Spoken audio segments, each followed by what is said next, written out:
Salut à toutes et à tous et bienvenue dans Marty décrypte le son du peuple. Aujourd'hui on parle d'un sujet qui nous concerne tous parce que oui, l'égalité c'est l'affaire de tout le monde. Le 8 mars, c'est la journée internationale de lutte pour les droits des femmes. Une journée pour se souvenir mais surtout une journée pour agir. Parce que soyons honnêtes, l'égalité c'est pas encore gagné. Alors on le fait le point, on décrypte et on vous dit pourquoi il est temps de se bouger. Le 8 mars, c'est bien plus qu'une date symbolique. C'est un rappel des combats passés, présents et futurs pour l'égalité. Oui, des avancées ont été faites, mais l'égalité réelle, elle reste une réelle utopie. Les droits reconnus sur le papier ne se traduisent pas toujours dans la réalité. En 2025, on sera encore à se battre pour ça. Alors pourquoi ? Parce que les femmes sont toujours confrontées à des inégalités criantes.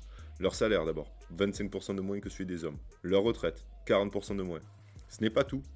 Elles sont surreprésentées dans les emplois précaires, les temps partiels imposés et doivent jongler entre vie pro et vie perso, alors souvent sans structure de garde adaptée.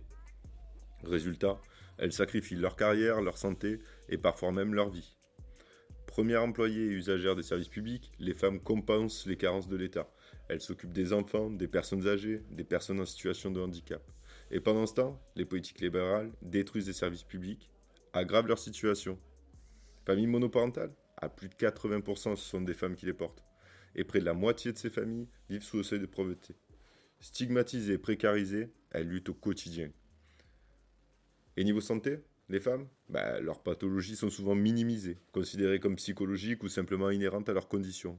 Résultat, errance médicale, souffrance ignorée, leur sécurité, pas garantie. Violence, agression, viol. La justice leur rend rarement justice d'ailleurs. Et dans les zones de guerre, elles sont les premières victimes, violées, déplacées, emprisonnées. Leur vie est un combat permanent.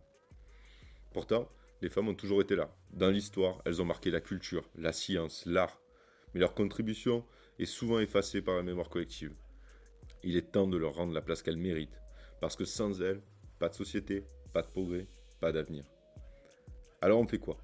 On se mobilise bien sûr, le 8 mars. C'est pas juste une journée pour faire joli sur le calendrier, c'est un appel à l'action. On exige des politiques publiques à la hauteur, un vrai service public de la petite enfance, pour que les femmes ne soient plus obligées de renoncer à leur travail. Un statut digne pour les familles monoparentales, une revalorisation des métiers à prédominance féminine. Parce que oui, c'est une question de justice, mais aussi de bon sens. Saviez-vous que l'égalité salariale rapporterait 10 milliards d'euros de cotisations supplémentaires ? De quoi financer l'abrogation de la réforme des retraites ? Quand les femmes gagnent des droits, c'est toute la société qui en profite. Alors, on arrête de tergiverser et on agit. Au PCF, on le dit haut et fort. Il n'y aura pas de révolution sociale sans révolution féministe. L'égalité, c'est maintenant. Alors, le 8 mars, on descend dans la rue, on se mobilise et on exige le changement.